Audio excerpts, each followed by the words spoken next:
बंदी छोड़ सतगुरु रामपाल जी भगवान की जय हो। परमपिता परमात्मा, सारी सृष्टि के रचनहार, कुल मालिक, असंख्य ब्रह्मांडों के स्वामी, तीनों लोकों में प्रवेश करके सबका भरण पोषण करने वाले राजाधिराज, आत्माधार, नाथों के नाथ, देवों के देव महादेव, सर्वेश्वर, महेश्वर, मृत्युंजय, अजरो अमर, आदि अनादि, सनातनी प्रभु, जगत पिता जगदीश्वर, 1008 की उपाधि के वास्तविक अधिकारी, सवत स्वरूपी राम, अकाल मूर्ति, जगत गुरु, संत शिरोमणि सतगुरु रामपाल जी परमेश्वर जी के चरण कमल में देश विदेश से हम सभी सत्सेवक भाई बहनों का अनंत कोटि दंडवत प्रणाम। सत्साई भाई और बहनों, मैं आपका छोटा भाई पवन दास जयपुर से परमपिता परमेश्वर सतगुरु रामपाल जी भगवान के आशीर्वाद से, उनकी मेहर से, उनकी दया से कल कल कितनी तारीख थी भगत जी?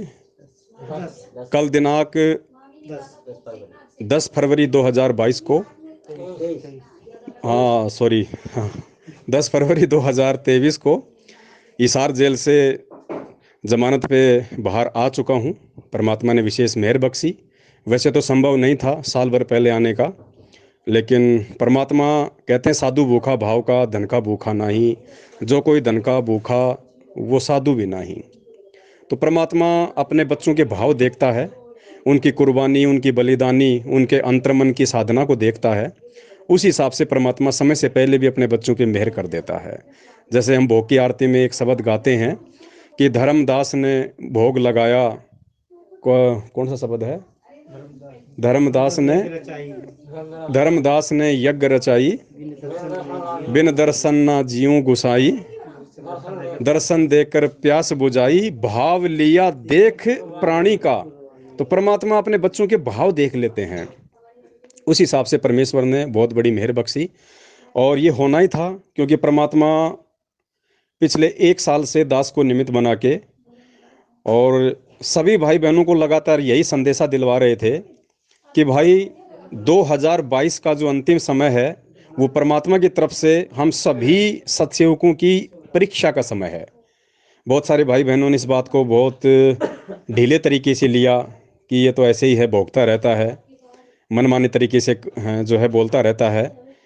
लेकिन पुण्यात्मा वो मनमाने तरीके से नहीं, परमात्मा जिस आत्मा को निमित्त बनाता है उसी को संकेत करेगा, उसी के माध्यम से परमात्मा आगे अपना सारा जो है काम करवाता है। तो दास ऐसे ही नहीं भोग रहा था, परमात्मा दास को दिखा रहे थे आंखों के सामने, और बार बार दास कह रहा था कि जो भगत भाई बहन इस लोगों के साथ में रहेगा, ये लोगो परमेश्वर की मोहर है। आगे चल के ये पहचान बनेगी कि ये व्यक्ति जिन्होंने ये साथ संगति का लोगो लगा रखा है, जो पढ़े लिखे हैं, वो परमेश्वर के विशेष हीरे मोतीलाल हैं, विशेष आत्माएं हैं। और आज देख लो, भगत समाज की छटनी का जो मुख्य रीजन है ये लोगो बन गया। आज कितने लोगों की व्हाट्सएप पे, कितने लोगों के फेसबुक पे ये लोगो जो है ये लगा हुआ है। ये पहचान है कि वो आत्माएं इस परीक्षा के समय में जब दास को जेल हुई, और जेल जाने के बाद काल भगवान ने जितनी भी बकवाद करवाई, भाई बहनों के ऊपर दबाव डाला गया, डराया गया, धमकाया गया, हिसार जेल से फर्जी ऑडियो वीडियो आई, और कितने भाई बहन अपने आत्मविश्वास को तोड़ के, साथ संगति का साथ छोड़ के, और हाथी की सवारी को छोड़ के और गधे पे जा बैठे। और कितनी वो पुण्यात्माएं हैं जो हाथी पे बैठी रही परमेश्वर के ज्ञान को आधार बना के। तो दया बख्शी परमात्मा ने।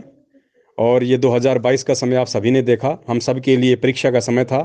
दास की भी परमात्मा ने जो है परीक्षा ले ली, क्योंकि मैं भी आपकी तरह एक भगत हूँ, और परमात्मा ये देखना चाहते थे कि मेरे बच्चे के मेरे प्रति क्या भाव होंगे। क्योंकि पुण्यात्माओं, जब एक भगत, जब से उसने आध्यात्मिक जीवन में होश संभाला हो, और उसने अपना सर्वस्व तन मन धन अपने परमेश्वर के चरणों में न्योछावर कर दिया हो, गुरुदेव भगवान के, उसका उठना बैठना, सोना जागना, समझना समझाना, हर क्रिया सेवा सब कुछ अपने परमेश्वर के प्रति हो, और ऐसे भगत के खिलाफ यदि उसका गुरु ही कोई एफआईआर करवा दे, कोई कंप्लेंट जो है दर्ज करवा दे, उसे भला बुरा कहे, तो उस भगत के भाव देखता है फिर परमात्मा। ये उसकी परीक्षा होती है। क्योंकि बार बार दास ये आप सभी भाई बहनों को बोलता आया है कि जिसको परमात्मा निमित्त बनाता है मिशन के लिए, उसकी परीक्षा सबसे कठिन होती है। तो ये मेरी भी एक परीक्षा थी कि देखता हूँ मेरे बच्चे के मन में मेरे प्रति कोई दोष उत्पन्न होता है, या और ज़्यादा पहले से कहीं अधिक इसके भाव, इसकी श्रद्धा, इसका विश्वास मेरे में जो है दृढ़ होता है। तो पुण्यात्माओं, ये तो आप सभी भाई बहन अच्छे से जानते ही होंगे, दास का तो शीश उतर सकता है, क्योंकि परमात्मा कहते हैं सिर सौंपया गुरुदेव का सफल हुआ यो शीश, नितानंद इस शीश पे आप बसो जगदीश। जब हमने गुरुदेव के चरणों में शीश सौंप दिया तो परमात्मा चाहे काटे चाहे हमारे को प्रेम करे, हमें कोई फर्क नहीं पड़ता इस बात से। हम तो उनके दास हैं, हम उनके गुलाम हैं। दास बार बार सत्संगों में भी आपको एक बात जो है बोला करता था। एक गुरु शिष्य दोनों जा रहे थे, रास्ते में जंगल था, एक झोपड़ी में रात को रुक गए हो। शिष्य सो रहा था, रात को गुरुजी उठे, उसकी छाती पे आके बैठे और चक्कू हाथ में लेके उसकी गर्दन पे लगाया और दबाया। तो उसकी शिष्य की आंख खुल गई। आंख खुलते उसने देखा कि गुरुजी चक्कू लेके मेरी गर्दन काटने को तैयार हैं। वो वापस हो गया निश्चिंत होके। तो गुरुदेव ने कहा, रे नालायक, तुझे डर नहीं लगा? बोला, गुरुदेव इसमें काहे का डर, आप अगर मेरी गर्दन भी काटोगे तो मेरा इसमें कोई भलाई होगा। तो दास तो समझता था इस बात को परमात्मा के आशीर्वाद से कि भाई ये परीक्षा है, परमात्मा ने पहले निमित्त बना रखा है और ये होना ही है। बड़े बड़े पेड़ उखड़ने हैं, और जो लोग ज्ञान को आधार ना बना के साथ संगति में देखा देखी जुड़े हुए थे, क्योंकि परमात्मा कहते हैं कि ज्ञान संपूर्ण हुआ नहीं, हृदय नहीं छिदाए, देखा देखी भक्ति का रंग नहीं ठहराए। तो पुण्यात्माओं, हर युग में ऐसा ही होता है। और मुझे खुशी है इस बात की, आप जो भगत भाई बहन जो बचे हुए हैं, जिनको इतने दबाव के बावजूद, इतने डराने धमकाने के बावजूद, इतना प्रेशर डालने के बावजूद काल भगवान की तरफ से अपने ही भक्तों को निमित्त बना के, और फिर भी आप लोग हाथी पे बैठे रहे। आप लोग कहीं भी अपना कोई नाम वगैरह शुद्ध करवाने जैसा भी लोगों का सिस्टम, आप लोग नहीं गए वहाँ पे। और आपने एक विश्वास दिखाया, आपने एक दृढ़ता दिखाई कि हम सतगुरु रामपाल जी भगवान के विश्वासी भगत हैं। क्योंकि परमात्मा कहते हैं, कहे कबीर सुनो भाई साधो, मैं तो हूँ विश्वास में। तो बहुत बड़ी मेहर बख्शी परमात्मा ने। और सतगुरुदेव जी को जो भोग लगाने की जो शुरुआत हुई थी सात संगति के माध्यम से, जिसके बिना शायद हमारा मोक्ष भी जो है निश्चित नहीं है, क्योंकि भोग लगाए बिना हम यहाँ से पार नहीं हो पाएंगे। भोग लगाने का मतलब है कि हमने अपने गुरु जी को भगवान मान लिया, और जो गुरुदेव को भोग नहीं लगाएगा, समझो उसने गुरुदेव को अभी केवल एक संत माना है, और भगवान केवल उस दाढ़ी मूछ वाली कबीर जी के माने जाने वाले काल्पनिक फोटो को मान रहा है। और बहुत बड़ी मेहर बख्शी परमात्मा ने, पुण्यात्मा, और भी बहुत सारे गहरे राज परमात्मा ने इन 2 महीनों में दास को दिए हैं। ये तो मेरा परम सौभाग्य है कि परमात्मा ने मुझे 2 महीने जेल में बैठाया, और परमात्मा ने मुझे मौका दिया ज्ञान गंगा पुस्तक को 7 बार विस्तार से गहन अध्ययन करने का। और पुण्यात्मा, इस ज्ञान गंगा पुस्तक में जो अमृत छुपा हुआ है, जिसको आज तक लाखों करोड़ों लोगों ने पढ़ा और फिर भी नहीं समझ पाए, इस पुस्तक में वो गहरे रहस्य और राज इसमें छुपे हुए हैं, जो परमात्मा ने एक बार फिर से दास को निमित्त बनाते हुए, दास की जो है उसने, दास का जो है परमात्मा ने ज्ञान योग खोला, और इसमें से वो रहस्य परमात्मा ने निकलवाए, अंडरलाइन करवाए, और साथ में परमात्मा ने 6 जो है भजन भी बनवाए हैं। क्योंकि जैसे दास को पता चला कि भाई यहाँ पे मतलब सात संगति के बीच में कुछ लोगों ने आके और परमात्मा का जो है भोग भी लगाना जो है बंद करवा दिया है, जो पहले भोग लगाया करते थे, और धीरे धीरे भगत समाज को जो है भ्रमित किया जा रहा है। तो परमात्मा ने एक प्रेरणा की, उसी समय दास से एक भजन बनवा दिया। और अब ये तो ऑडियो में मैं आपसे बात कर रहा हूँ व्हाट्सएप पे, बाकी तो हम लाइव आएंगे समय आने पे, पूरी विस्तार से आपको डिटेल बताएंगे सारी। और कम से कम 50-60 वीडियो इस ज्ञान गंगा पुस्तक के ऊपर बनेंगे आने वाले समय में, जो आपके विश्वास को चांद पे लेके जाएंगे। और एक छोटा सा एक भजन परमात्मा ने जो बनवाया, वैसे तो 6 भजन बनवाए हैं, परमेश्वर ने बहुत बड़ी मेहर की। एक भजन परमात्मा ने बनवाया है इसी कागज़ की फ़ोटो के ऊपर, और पूज्य गुरुदेव जी को भोग लगाने के ऊपर। तो दास सतगुरु रामपाल जी भगवान के आशीर्वाद से आप सभी भाई बहनों को एक ये भजन है, परमात्मा का शब्द है। आने वाले शब्दों में तो पुण्यात्माओं इन शब्दों को दुनिया गाएगी, दुनिया। और ये तो मेहर हो रही है कि परमात्मा इन शब्दों को बनाने के लिए हम सत्संग भाई बहनों को निमित्त बना रहे हैं। क्योंकि परमेश्वर की वाणी है, कि मालिक की वाणी है, जो हम असुर निकंदर रामायणी में पढ़ते हैं कि काग भूषण छत्तर के आगे और गंधर्व करत चलत हैं रागे। कि वो जो काग भूषण की आत्मा होगी वो परमात्मा की महिमा गाया करेगी, वो शब्द गाया करेगी, वो भजन गाया करेंगे, और अन्य भाई बहन जयकारे लगाते हुए जो है उस परमेश्वर के पीछे रहा करेंगे। तो समझने वाले भाई बहन समझते हैं इन बातों को। बाकी एक जो शब्द परमात्मा ने बनवाया है अपने दास को निमित्त बना के, आप सभी भाई बहनों को दास ये शब्द सुनाएगा, और ऐसे शब्द बनवाया परमात्मा ने, आत्मा हमारी जो है गदगद हो जाएगी। बंदी छोड़ सतगुरु रामपाल जी भगवान की जय हो। भोग गुरु को लगा न सको तो मना किसी को मत करना। क्योंकि दास को परमात्मा ने जेल में फिर ये प्रेरणा की कि भाई बाहर भाई बहनों को भोग लगाने से दूर किया जा रहा है, तो परमात्मा ने शब्द भी ऐसा बनवाया है जो नासमझ भाई बहन है उनके लिए कि भाई अगर तुम भोग नहीं लगा सकते हो तो दूसरों को भी मना मत करो। और जो कागज की जो फोटो है दाढ़ी मूछ वाली, इसको दंडवत नहीं करना। पुण्यात्माओं, ज्ञान गंगा पुस्तक में लिखा हुआ है, हमारी बुद्धि पे पत्थर पड़े थे, समझ में नहीं आ रहे थे, स्पष्ट मना किया गुरु जी ने, इन फोटोओं को दंडवत नहीं करना, केवल अपने गुरु जी को करना है। उसी पे परमात्मा ने यह शब्द बनवाया। भोग गुरु को लगा न सको तो मना किसी को मत करना। इस कागज की फोटो के आगे भूल के दंडवत ना करना। भोग गुरु को लगा न सको तो मना किसी को मत करना। इस कागज की फोटो के आगे भूल के दंडवत ना करना। गुरु से बढ़कर और जगत में कोई न दाता होता है।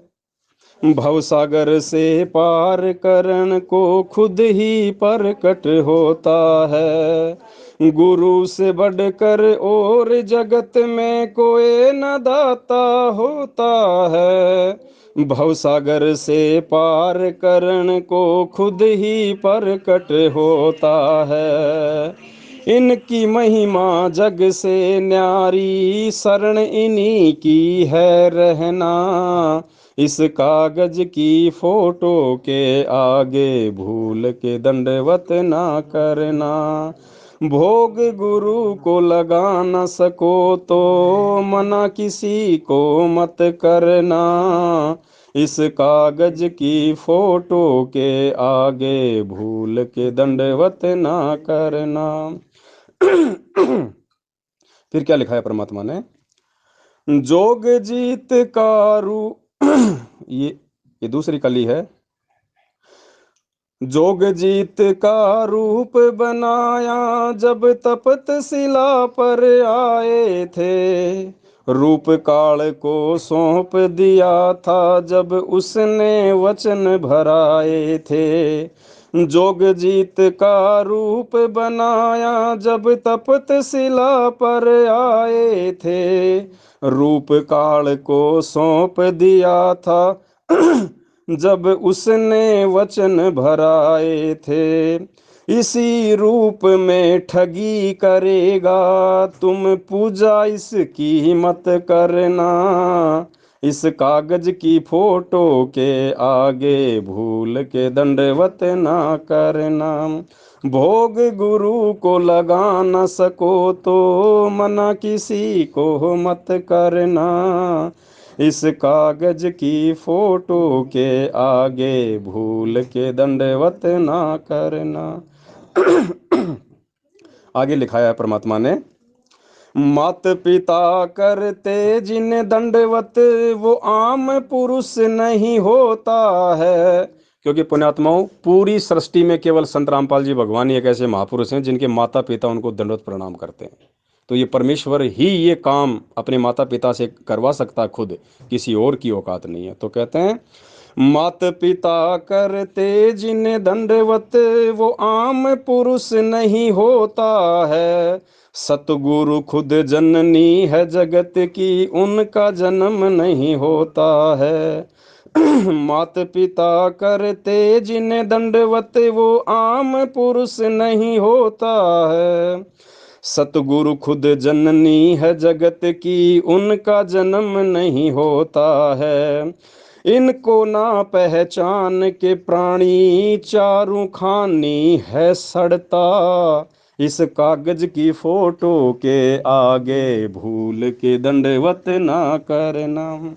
भोग गुरु को लगा न सको तो मना किसी को मत करना। इस कागज की फोटो के आगे भूल के दंडवत ना करना। आगे क्या लिखवाया परमात्मा ने? जगत पिता तुम जगत गुरु तुम ही आदि तुम ही अंत। कोई तुम्हारा गुरु नहीं है, तुम ही सब संतन के संत। अभी 17 फरवरी को जो बौद्ध दिवस मनाया जा रहा है हमारे कुछ नादान भगत भाई बहनों के द्वारा, तो उसके विषय में परमात्मा ने लिखवाया कि भाई ये तो जगत गुरु है, उनका कोई गुरु नहीं होता है जगत गुरु का, ये तो लीला करते हैं परमात्मा, और हमारे ये ज्ञान की एक परीक्षा है। जगत पिता तुम जगत गुरु, तुम ही आदि तुम ही अंत, कोई तुम्हारा गुरु नहीं है, तुम ही सब संतन के संत। गुरु राम पाल के सिवा जगत में उम्मीद किसी से मत रखना, इस कागज की फोटो के आगे भूल के दंडवत ना करना। भोग गुरु को लगा न सको तो मना किसी को मत करना, इस कागज की फोटो के आगे भूल के दंडवत ना करना। फिर क्या लिखवाया परमात्मा ने आगे, पंथ बारवा गरीब दास का खुद चल कर साहेब आया है, क्योंकि परमात्मा कहते हैं ना कि 12वें पंथ के अंत में परमात्मा स्वयं ही आएंगे। पंथ बारवा गरीब दास का खुद चल कर साहेब आया है, मुंह बोला एक गुरु बनाया कैसा खेल रचाया है। पंथ बारवा गरीब दास का खुद चल कर साहेब आया है, मुंह बोला एक गुरु बनाया कैसा खेल रचाया है। काल भी जिनको समझ न पाया, ये लीला ऐसी है करता, इस कागज की फोटो के आगे भूल के दंडवत ना करना। भोग गुरु को लगा न सको तो मना किसी को मत करना, इस कागज की फोटो के आगे भूल के दंडवत। फिर देखो लास्ट में परमात्मा ने क्या लिखवाया है, देखो रामपाल शब्द की क्या परिभाषा है पुण्यात्माओं, क्योंकि हर शब्द की एक परिभाषा होती है। और देखो परमात्मा ने 27 साल से पहली बार अपने दास को निमित्त बना के रामपाल शब्द का भेद खुलवाया कि रामपाल कौन है, किसको कहते हैं। साध संगत और नाम गुरु का हर पल साथ निभाएगा, आन पड़ो विपदा कोई भी काल निकट नहीं आएगा। साध संगत और नाम गुरु का हर पल साथ निभाएगा, आन पड़ो विपदा कोई भी काल निकट नहीं आएगा। रामपाल कहते हैं उसी को जो बन के राम पालन करता, इस कागज की फोटो के आगे भूल के दंडवत ना करना। भोग गुरु को लगा न सको तो मना किसी को मत करना, इस कागज की फोटो के भूल के दंडवत ना करना। पुण्यात्माओं 650 साल पहले भी हम इसी बात को लेके धोखा खा गए, और आज गुरुजी ने हमें यही कहा कि तुम एक बात को लेके धोखा खा गए, बाकी सब ठीक था तुम्हारा, तुम गुरु को भगवान नहीं मान पाए। और ये कागज की जो फोटो है दाढ़ी मूछ वाली, ये हमें गुरु को भगवान नहीं मानने देगी। जो जो व्यक्ति इस फोटो की पूजा करेगा, इसको दंडवत करेगा, जो इसको अपने घर में रखेगा। तो कहते हैं रामपाल कहते हैं उसी को जो बन के राम पालन करता। रामपाल पालन करता, राम जो बन के राम पालन करता। तो पुण्यात्मा ये परमेश्वर है जो तीनों लोकों में प्रवेश करके सबका भरण पोषण करता है। तो एक छोटा सा ये संदेशा था, आप सभी भाई बहनों को देना बहुत ही ज़्यादा जरूरी था, क्योंकि आप में से ज़्यादातर भाई बहनों को तो पता भी नहीं है कि दास जो है कल जो है छूट गया था परमात्मा के आशीर्वाद से। और एक बहुत बड़ी मेहर कर दी है परमपिता परमेश्वर जी ने ये मुकदमा करवा के, क्योंकि एक रास्ता निकाल दिया परमात्मा ने अपने जेल से बाहर आने का। पुण्यात्माओं यही वो केस होगा, यही वो मुकदमा है, क्योंकि ये कोई सामान्य मुकदमा नहीं है। विचार करो पुण्यात्माओं, भगवान अपने भक्तों को जेल में डालने आता है या जेल से बाहर निकालने आता है?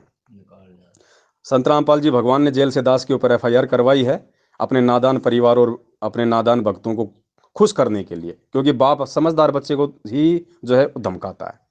तो ये मुकदमा जो है ये आने वाले समय में एक इतिहास बनेगा, एक ये उदाहरण बनेगा। इस मुकदमे के माध्यम से देखना पुण्यात्माओं सारे भेद खुलेंगे जो 8 साल से भगत समाज को जो है भ्रमित किया जा रहा है। क्योंकि देखो 27 साल हो गई हमारे गुरुदेव को, करोथा कांड हो गया, बरवाला कांड हो गया, पहले गुरुदेव गांव गांव जाया करते थे सत्संग करने, कितने लोग उनके साथ बकवाद करते थे। इतिहास गवाह है 27 साल से संत रामपाल जी भगवान ने किसी के ऊपर एक भी एफआईआर नहीं करवाई, क्योंकि वो परम पिता है, वो किसके ऊपर एफआईआर करवाएगा। परमात्मा कहते हैं जो मैं पूत कपूत हूँ बहुर पिता को लाज। बेटा निकम्मा हो सकता है लेकिन बाप निकम्मा नहीं हो सकता। तो गुरुदेव ने तो जगत वालों पे भी कभी एफआईआर नहीं करवाई, क्या वो परमेश्वर उसकी महिमा करने वाले अपने भगत पे एफआईआर करवाएगा। पुण्यात्माओं ये खेल है, खेल बहुत बड़ा, रोएंगे आने वाले समय में। और एक विशेष गहन बात बता देता हूँ आज आपको, करोड़ों लोगों ने ज्ञान गंगा पुस्तक पढ़ी है, लेकिन जो दया परमात्मा ने इन 2 महीनों में दास को जेल में बैठा के मेरे ऊपर की है वो नहीं है किसी के ऊपर पुण्यात्माओं। क्योंकि दास बार बार कहता है कि भगवान ने दास को निमित्त बनाया है, भले कोई माने या ना माने। और मालिक कहते हैं सब सुमरे अपने अनुमाना तो गति लखी ना जाए, कहे कबीर कृपया कर जन पर ज्यों की त्यों समझाए। पुण्यात्माओं ज्ञान गंगा पुस्तक का पेज नंबर 166 जब आप निकालेंगे तो इसमें परमेश्वर संत रामपाल जी भगवान ने अपने कर कमलों से नास्त्रदमस की भविष्यवाणी में स्पष्ट रूप से जिक्र कर रखा है कि महापरिवर्तन का समय कब से कब तक है। देखो दास तो खाली आज से पहले मैंने भी नहीं पढ़ा था ये, क्योंकि जब ठीक का समय आता है तभी परमात्मा बुद्धि खोलते हैं। तो इन करोड़ों में परमात्मा ने दास की बुद्धि खोली जेल में, और दास को दिखाया परमात्मा ने। दास तो इससे पहले बाइबल की भविष्यवाणियों के अनुसार और वर्तमान की जो परिस्थितियां थी, जो गुरुदेव मुझे जो प्रेरणा करते थे, उस आधार से मैं आप सभी भाई बहनों को कहा करता था कि भाई 2028 तक का ये खेल है सारा। 2028 तक ये सारा सब कुछ तहस नहस हो लेगा, जिसने बचना होगा बच लेगा, चाहे जगत हो चाहे भगत हो, सबका परमात्मा निचोड़ ले लेंगे। प्राकृतिक आपदाएं आ लेंगी, महामारियां आ लेंगी, जो धार्मिक व्यक्ति होंगे जिनमें जिनकी आस्था उस भगवान में होगी वही लोग बचेंगे। समय बहुत भयंकर आने वाला, समझ जाओ, साथ संगति से जुड़ जाओ, इस लोगों का साथ मत छोड़ो। ये साथ संगति है, काल भी डरता है इस लोगों से। पुण्यात्माओं 2 गाड़ियां जा रही हैं आगे पीछे, और एक गाड़ी के पीछे लिखा हुआ पुलिस, और पुलिस का लोगो लग रहा है। पीछे वाला बहुत सोच समझ के चलता है कि ये पुलिस की गाड़ी है, खाली लोगों का इतना फर्क पड़ जाता है। तो पुण्यात्माओं देखो पेज नंबर 166 पे परमात्मा ने स्पष्ट लिखा हुआ है, उसके कारण महापरिवर्तन का काल आरंभ होगा, वह काल होगा 1905 से 2028 तक। देखो स्पष्ट लिखा हुआ है गुरु जी ने, 2028 तक का खेल है ये सारा। ये दास ऐसे नहीं भोका करता था, लेकिन जिन पुण्यात्माओं ने विश्वास किया, पुण्यात्माओं आज वो जीवित हैं भक्ति मार्ग पे, साथ संगति पे। बाकी जीवित तो वो भी हैं, लेकिन पुण्यात्मा वो गधे पे बैठ गए, वो हाथी को छोड़ के। अब उनको कुत्ता भी काटेगा और उनको मजा भी नहीं आएगा उस सवारी में। अब वो ना घर के रहे ना घाट के धोबी के कुत्ते वाली स्थिति हो जाएगी। क्योंकि एक जिसने भगवान को भोग लगा लिया एक बार, जैसे वो धर्मदास वाली स्थिति हो जाएगी। धर्मदास ने कहा कि ये भगवान, जब परमात्मा अंतर ध्यान हो गए उसको ज्ञान देके, तो फिर धर्मदास फिर रोने लग गया, बोले हे भगवान आपने ज्ञान ऐसा बता दिया कि पहले वाली साधना तो मेरे से होती नहीं है, और आगे का आपने मार्ग नहीं बताया, मैं तो बीच में अटक गया। तो पुण्यात्माओं आपने जो गुरुदेव को भोग लगाया है, जिन भाई बहनों ने इतने दिनों से साथ संगति से जुड़े हुए थे, और अचानक से काल प्रेरणा से और अपने कमजोर भक्ति संस्कारों की वजह से जो परमेश्वर के इस मार्ग को छोड़ के और जो उधर निकल गए हैं, पुण्यात्माओं अब वो तो परमात्मा जाने उनके साथ में क्या गुजरेगा और क्या बीतेगी आने वाले समय में। हम तो दुआ करते हैं परमात्मा से कि परमेश्वर उनको सद्बुद्धि दो, हमारे भाई बहन हैं, और हम भी प्रयास करेंगे उन भाई बहनों को वापस लाने का, हर संभव उनको समझाने का। क्योंकि हम सब एक ही पिता के जो है हम बच्चे हैं। कोई बात नहीं, गलतियां होती हैं, हमसे भी हो सकती हैं, उनसे भी हो गई, कोई बड़ी बात नहीं है। हमारा उनसे कोई राग द्वेष नहीं है, वो हमारे सगे भाई बहन हैं। परमात्मा ने यही तो समझा है कि ये सतलोक वाले भाई बहन हैं। हम प्रयास करेंगे उनको समझाने का, और ये मिशन परमात्मा का ये और तेजी से आगे बढ़ेगा। क्योंकि जब जब इस मिशन को किसी ने रोकने का प्रयास किया है, इतिहास गवाह है, ये मिशन सात संगति का उतनी तेजी से आगे बढ़ा है। तो एक छोटा सा संदेश था जो आप सभी भाई बहनों को देना परमात्मा की प्रेरणा से दास ने उचित समझा। और आप सभी भाई बहन आप दृढ़ रहना, आने वाले समय में उसी प्रकार से हम लाइव आया करेंगे। और इस ज्ञान गंगा पुस्तक पे पूरा एक ये समझ लीजिए कि 3-3 घंटे के 50 वीडियो बनेंगे जो हमारे विश्वास को आसमान पे लेके जाएंगे। इसी के साथ दास अपने शब्दों को विराम देता है। बंदी छोड़ सतगुरु रामपाल जी भगवान की जय हो। सतगुरु रामपाल जी भगवान की, बंदी छोड़ सतगुरु रामपाल जी भगवान की जय हो।